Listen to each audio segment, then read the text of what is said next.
Bud Light presents Real Men of Genius. Real men of genius. Today we salute you, Mr. Really, Really Bad Transgender. Mr. Really, really bad transgender. We have to listen to your claims that you're a real woman, but you couldn't even be bothered to get a doctor to cut your Johnson off. Call me a doctor. You rose to fame after destroying several corporate brands, leading some to wonder, is this guy for real, or is this just a desperate cry for attention? Oh, we don't care. But no matter how they feel, love you or hate you, they have to respect the grift. You're a star. So crack open an ice cold Bud Light, Mr. Tranny Man, because you really put the pro in pronouns. Mr. Really, really bad transgender. We've already talked about their disastrous new ad campaign where they had NFL star Travis Kelce make groaning, grunting noises as he sat down in a chair, get ruthlessly ratioed on YouTube, and the comments were absolute gold. Absolute gold. Then they tried to run a sponsorship for the WWE wrestling and got absolutely housed on Twitter. Booed, laughed at, mocked, as it all should be. And now the holiday sales are in. That's right. It is the 4th of July weekend, and we now know that Bud Light has actually managed to get worse. It's actually managed to get worse. Now, I thought 30% drop was going to be the peak, but my friends, you're going to want to leave a like on the video here because it has in fact gotten worse than that. And I do want to take just a quick moment to remind people, a non-woke company, coffeebrandcoffee.com, my coffee company, where we roast all of our coffee on demand, fresh on demand. We have 15 organic teas, real cacao. We've got merch, K-Cups, everything. 15% off site-wide this week only.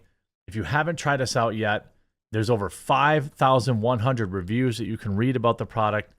Promo code in the description to save 15% off. Happy 4th, Happy 4th. I would love for you to give us a try today.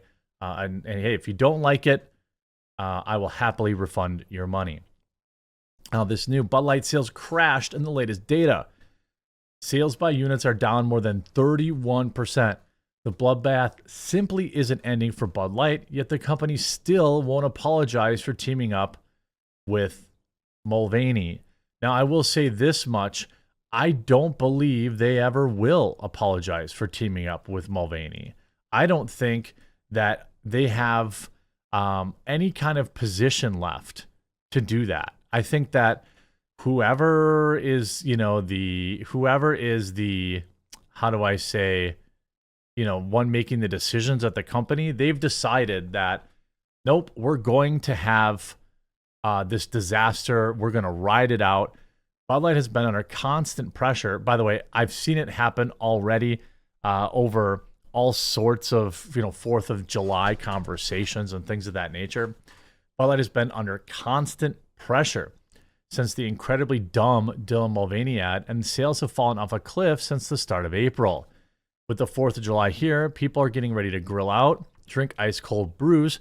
For America's birthday, the once popular light beer brand and Anheuser-Busch might have been holding out hope for the situation to turn around. This simply isn't happening. Sales are down 27.9% for the week that ended June 24th. This is the most recent sales data we have.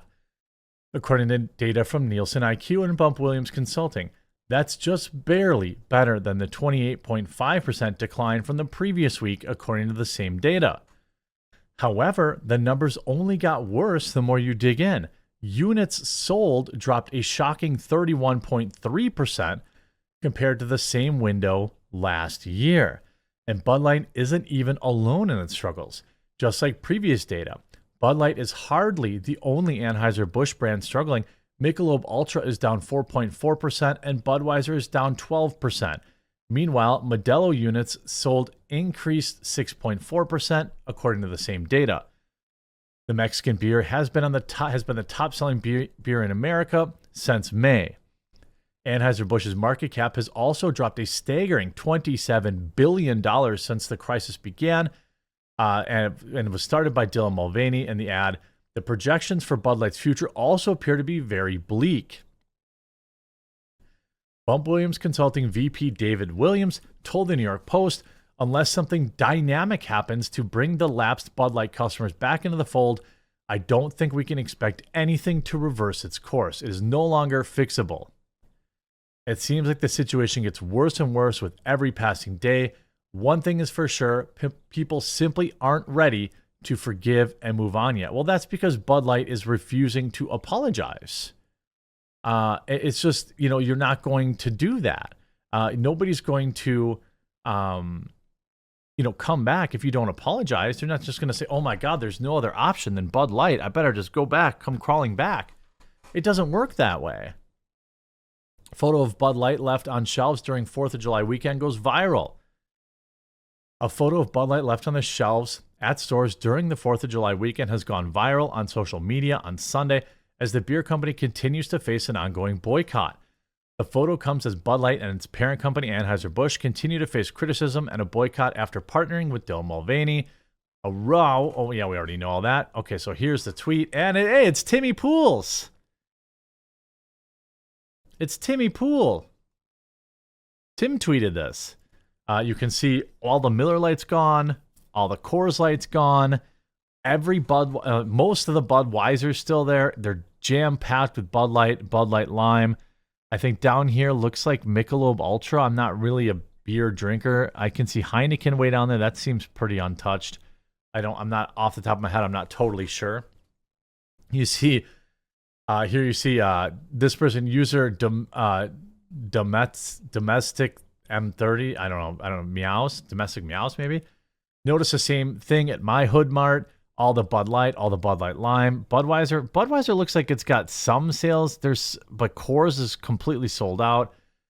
You see tons of Busch Light. I mean, this is wild. It's almost like, it's so hilarious. It's like so drastic and dramatic that you almost think like that it's staged, right? Like I think that I think that, I'm not saying it is. I just mean that, like, wow. And it just, and again, it just, all it does is keep getting worse and worse and worse. By the way, that tweet has, so Walmart in Charleston, he quote tweeted Bud Light and has nearly 10,000 likes. People saying, why are we supporting cancel culture conservatism? I guess that's a fair question. Some people might ask, but I don't think this is necessarily cancel culture, as the left would say. This is accountability culture. This article here, Bud Light beers sold for 33 cents to boost July 4th sales. So what's going to happen is, I suspect some people will succumb to, this. But I mean, when I see that, I don't know any other way. I don't know what else to say about it. It's just 33 cents. It's insanity. And what's going to happen is you'll see like this artificial boost in sales. See bottles of Miller Lite and Bud Light are shown on September 15th, 2014 in Chicago. Bud Light's most recent effort to bolster sales has its cans priced at only 33 cents at parts of the country. Ahead of the holiday weekend, Bud Light offered a $15 rebate packs on 15 packs of Bud Light, again making cans free in some places. The company also offered the rebate for the 24-pack, greatly reducing the price to $7.99 per box, only 33 cents a can in some places, and people still don't want it. People still don't want it. And then you see this from the street. Bud Light's 4th of July tweet shows it's lost the war for America. You can't apologize for something that many Americans, maybe most of them, don't consider wrong. If you do, then you'll simply anger a different group than the one that's currently mad at you without fixing things with the first aggrieved party. That's the impossible position in which Anheuser-Busch finds itself after it tried to grow its customer base via a small social media promotion with Dylan Mulvaney involving Bud Light. The company certainly misjudged its core audience, as its work with Mulvaney was a relatively minor part of its marketing efforts. Budweiser didn't put Mulvaney in a Super Bowl ad or introduce Trans Clydesdale. It simply enlisted the star to post a sponsored video behind a promotion that involved carrying as many beers as possible. That became fodder for Kid Rock. A rock star is not exactly the peak of his popularity. Okay, so we know where the street's like left-leaning, right? To express outrage, the company should probably have at least considered the effort could promote this reaction. But the reality is that once it partnered with Dylan, there was no winning back the customers who were offered the message that Budweiser wants everyone to drink their beer. And it became evident when Budweiser posted its innocuous 4th of July tweet. Budweiser isn't unique in promoting LGBTQ inclusivity, blah, blah, blah, blah, blah, blah, blah. Walmart, blah, blah, blah, blah, blah, blah. At check on Disney stock, blah, blah, blah. You don't see people boycotting Caesars Entertainment for hosting RuPaul's Drag Race, nor are there major cruise lines facing pressure over LGBTQ cruises. Well, are any of them targeting kids? I mean, that would probably lead to that. On June 30th, Bud Light Twitter account posted a pretty innocuous tweet. It's 4th of July weekend, go enjoy some beers. The responses, 24,400 as of the morning of July 3rd, show the breadth and depths of Bud's problem. You're still tweeting? You're almost at $30 billion in losses. Even if you actually apologize to the country, we'd still drink our own whatever before considering buying your terrible water ever again. It's impossible to go through 24,000 tweets, but it's fair to say that general tenor was not forgiving of the company and decidedly not supportive of inclusivity. No, no, and no. See, I'm all for inclusivity. That's cool. That's fine.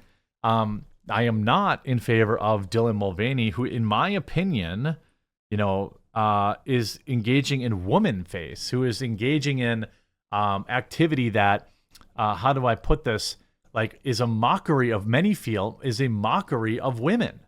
It's not about trans stuff or being inclusive. To win back the crowd that's offended by the idea of trans people being wooed by the same beer they drink, the company would have to be hateful in a way that would likely hurt it even more. It doesn't actually have to be hateful.